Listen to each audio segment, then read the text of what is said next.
جنگل کے اندھیرے میں اس کی پرورش ہوتی ہے. پھر اس کے بعد وہ بچہ ماں کے پیٹ مادر رحم کے دیوار سے چمٹنے کے بعد پھر وہ بڑا ہونے لگتا ہے. پھر جیسے جیسے بڑھتا ہے تو اس پر جو ہے ایک سلوشن تیار ہونے لگتا ہے اور ایک پانی جمع ہو جاتا ہے. تو اب وہ تیسرا جو ہے وہ ایک گہرا سمندر میں بچہ پرورش پاتا ہے. وہ سمندر کا اندھیرا بھی ہے. تین اندھیروں میں اس کی جو پرورش ہوتی ہے, ایک طرف تو وہ سرنگ کا اندھیرا, ایک طرف تو جنگل کا اندھیرا اور ایک طرف تو سمندر کا اندھیرا. تین اندھیروں سے گزر کر پھر بچہ جو دنیا میں آتا ہے. تو یہ مفہوم ہے حمل ٹھہرنے کے بعد ان مرحلوں سے وہ گزرتا ہے. میں اس کر رہا تھا کہ پہلا مرحلہ ماں پر جو گزرتا ہے فرسٹ ٹرائمیسٹر, پہلے 3 مہینے, اس 3 مہینے میں جو بیضہ ہوتا ہے, جو زائگوٹ ہوتا ہے, وہ بڑا پیٹو قسم کا ہوتا ہے, خوب کھاتا اور خوب پیتا ہے, ماں کا خون چوستا ہے. پوری زندگی اس کے اندر ماں کے پیٹ میں جو گزرتی ہے وہ ماں کے خون کو چوس چوس کر بچہ بڑا ہونے لگتا ہے. ماں کا صرف خون نہیں چوستا, ماں جو کچھ کھاتی ہے لپک لپک کر وہ اس غذا کو بھی کھا لیتا ہے, اور اپنے گروتھ کے لیے ماں جو کچھ کھاتی ہے اس کو اپنی غذا بنا کر یہ کھاتا اور یہ پلتا بڑھتا رہتا ہے. یہ بچہ خون میں نہایا ہوا ہوتا ہے, خون کھاتا ہے, خون کو پیتا ہے, خون ہی میں نہایا ہوتا ہے اور ماں کے خون ہی میں وہ آرام پاتا ہے. پہلے 3 مہینے کے اندر یہ سب کچھ اس کے اندر ہوتا رہتا ہے. اور یہ مرحلہ عورت کے لیے ریچلی سیٹسفائنگ مرحلہ ہوتا ہے. انتہائی اسے مسرت اور خوشی ہوتی ہے, ایک اطمینان ہوتا ہے جب حمل ٹھہر کر اس 3 مہینے کے اندر جب وہ گزرتی ہے اس مرحلے سے, تو اس میں اسے اطمینان کی زندگی ہوتی ہے. اور بہت complex interrelated bodily changes ہوتے ہیں اندر, انزائمز کے اندر, اور فزیکلی اور سائیکالوجیکلی بڑی تبدیلیاں عورت کے اندر پیدا ہوتی ہیں. اور ان تبدیلیوں کے نتیجے میں بعض دفعہ عورت چڑچڑی بھی ہو جاتی ہے, بعض دفعہ عورت خوش بھی ہو جاتی ہے, ایک دم جو ہے اس کا موڈ بہت اچھا ہو جاتا ہے, ایسا بھی ہوتا ہے. اور پھر جو ہے کبھی وہ آنسو بہانے لگتی ہے, کبھی وہ خوب خوش ہو کر ہنسنے لگتی ہے.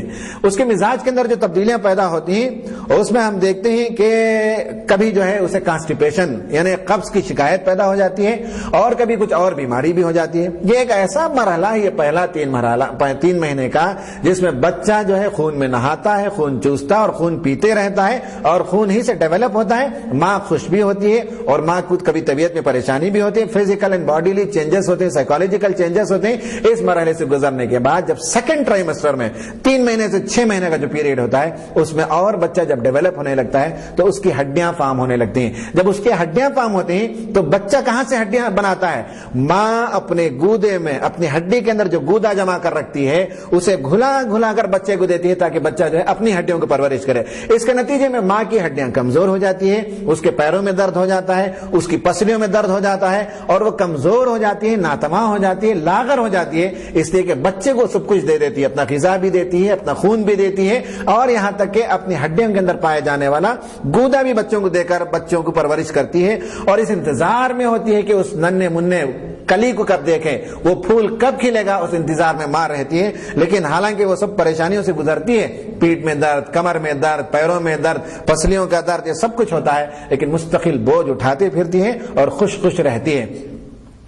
یہ جو ہے سیکنڈ ٹرائمیسٹر ہے. اور تھرڈ ٹرائمیسٹر میں ہم دیکھتے ہیں کہ عورت کے چہرے میں نور آ جاتا ہے اور اس کے اندر تبدیلیاں پیدا ہوتی ہیں, اور 40% جو ہے بلڈ انکریز ہو جاتا ہے. یہ قدرت ہے کہ اللہ تعالیٰ عورت کے جسم میں خون میں اضافہ کر دیتا ہے, اور 40% خون کے اندر جو اضافہ ہوتا ہے اس کے نتیجے میں جو ہے ہارٹ بیٹس بھی بڑھ جاتے ہیں, اور ہارٹ بیٹ ایک ہارٹ بیٹ پر دل کی ایک گردش پر خون جو باہر نکلتا ہے اس کی کوانٹٹی میں, اس کی مقدار میں اضافہ ہو جاتا ہے. پگمنٹیشن چینجز, چہرے کے کلر میں بھی تبدیلی آتی ہے عورت کے اندر.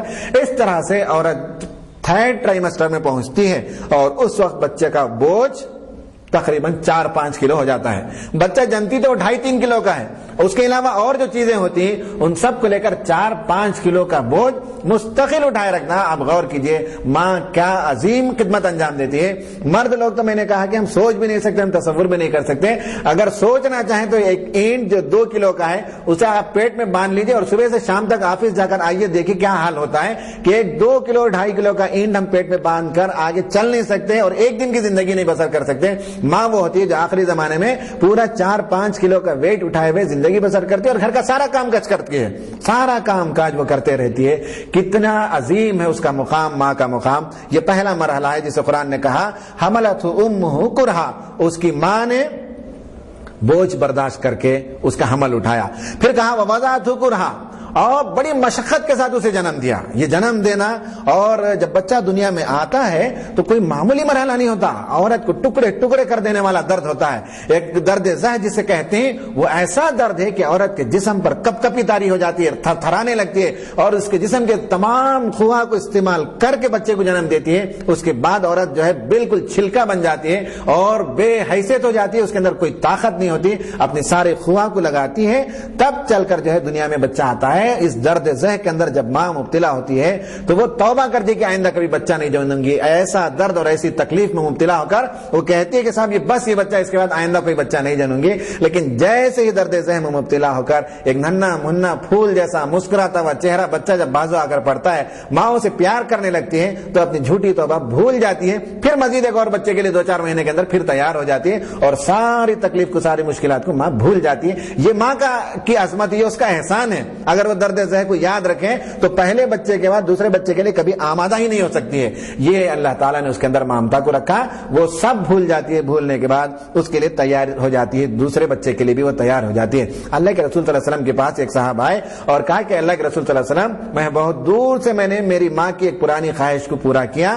وہ یہ کہ میری ماں بہت بوڑھی ہو گئی تھی اور وہ حج کرنا چاہتی تھی. میں نے اسے ٹوکری پر بٹھایا, سر پر اٹھایا, پیدل سفر کیا اور آ کر میں نے حج ادا کیا. کیا میں نے میری ماں کا حق ادا کر دیا؟ تو اللہ کے رسول نے کہا کہ تم تو آئے تھے پیدل اور ماں کو ٹوکری میں لے کر آئے اور حج کروایا, لیکن کہا جب اس نے پوچھا کہ کیا میں نے ماں کا حق ادا کر دیا, تو اللہ کے رسول نے کہا جب تمہاری ولادت ہوئی تو جو زور کی آہ لگائی تھی اس آہ کا بھی بدلہ تم نے پورا نہیں کیا. کہاں اس کی پوری نعمتوں کا, اس کی خدمات کا تم بدلہ دے سکتے ہو, صلہ دے سکتے ہو؟ ایک زور کی جو آہ ماں نے لگائی تھی اس آہ کا بھی بدلہ تم نے پورا نہیں کیا. She feels drained and exhausted. پوری طرح سے گویا کہ وہ ایگزاسٹ ہو جاتی ہے جب بچے کو جنم دیتی ہے. اور اس کے بعد یہ ہے کہ ایک ایسے سفر سے وہ گزرتی ہے, ہیزارڈس جرنی ہوتا ہے, اس درد ذہ میں مبتلا ہو کر ولادت کے وقت. اسی لیے قرآن نے کہا وضعت کرہا, بڑی مشقت کے ساتھ اس نے جنم دیا. اس جنم دیتے وقت اس بات کا بھی امکان تھا کہ بچہ مر جائے اور اس بات کا بھی امکان تھا وہ خود مر جائے. دونوں کے لیے موت اور زندگی کے درمیان 1 سیکنڈ کا فاصلہ تھا جس سے گزر کر وہ بچہ پیدا ہوتا ہے. آج کے زمانے میں میڈیکل سائنس ڈیولپ ہو گیا اور لوگ ہاسپٹلس میں چلے جاتے ہیں اور ایک ڈیلیوری کے لیے 25-25 ہزار 50-50 ہزار خرچ کرتے ہیں. یہ سب دنیا کا فیشن ہے. یہ کتنے لوگوں کو میسر ہے؟ 4-5% لوگوں کو میسر ہے. ورنہ ہے کہ آج بھی ہندوستان کے خریوں کے اندر جو خواتین جنم دیتی ہیں بچوں کو, انہی مرحلوں سے گزرتی ہیں. اور وہ عورت بھی جو ہاسپٹل میں جنم دیتی ہے وہ بھی, لیکن اس کے لیے کم از کم پروٹیکشن ہوتا ہے اور گلوکوز کے باٹلز اور یہ اور وہ ساری دوائیاں, سب اکوپمنٹس اس کے پاس ہوتے ہیں. لیکن عام خواتین کا یہی مرحلہ ہے کہ وہ مشقت اٹھا کر جو ہے بوجھ کو اٹھاتے ہیں اور مشقت کے ساتھ بچے کو جنم دیتے ہیں. یہ گویا کہ ان کی رحمت, ماں کی شفقت, ماں کی رافت, پورا مجسم رافت ہے کہ حمل اٹھانے سے لے کر جنم دینے تک. پھر تیسرا مرحلہ آتا ہے ماں کے لیے, وَفِصَالُهُ 30 شهرًا. دودھ چھڑانے کا جو مرحلہ ہے وہ اور حمل ملا کر پورے 30 مہینے لگے. حمل کے 6 مہینے لیے گئے ہیں ہے نا, اور دودھ چھڑانے کے 2 سال لیے گئے ہیں. یہ سب ملانے کے بعد 30 مہینہ کہا گیا ہے. ادھر 24 مہینے دودھ پلانے کے اور ادھر 6 مہینے.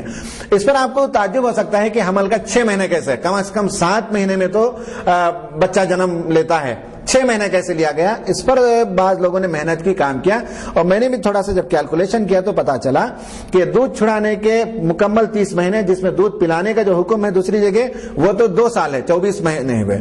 6 مہینے کو آپ یوں مان لے سکتے ہیں کہ سائنسی اعتبار سے 28ویں ہفتے میں بچہ پوری طرح نشو نما پاتا ہے. 28 ہفتے, جو الگ الگ ہفتے کے آپ فوٹوز دیکھیں, آپ انیٹومی کے لیب میں آپ دیکھیں تو ہر ہفتے میں اس کا ڈیولپمنٹ ہوتا ہے اور 28ویں ہفتے میں بچہ جو ہے انسانی شکل میں آتا ہے اور ایک انسان بنتا ہے.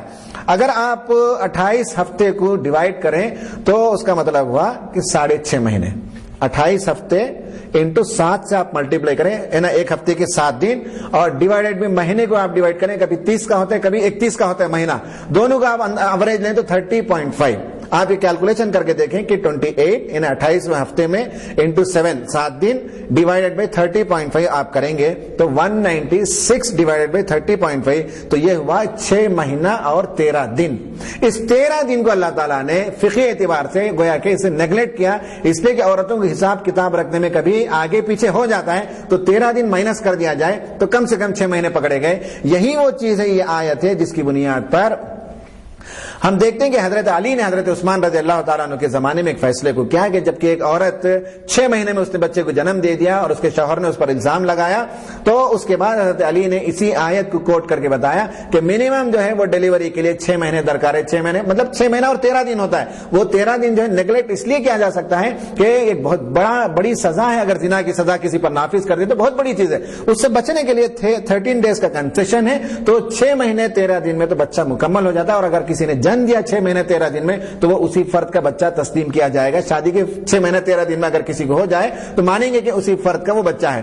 تو اس طرح سے ماں جنم دینے کے بعد دودھ پلاتی ہے، اور دودھ پلانے کا جو مرحلہ ہوتا ہے وہ بھی بڑا ایکسائٹنگ مرحلہ اور ماں کے لیے بڑا جو ہے خوشی کا مرحلہ ہوتا ہے.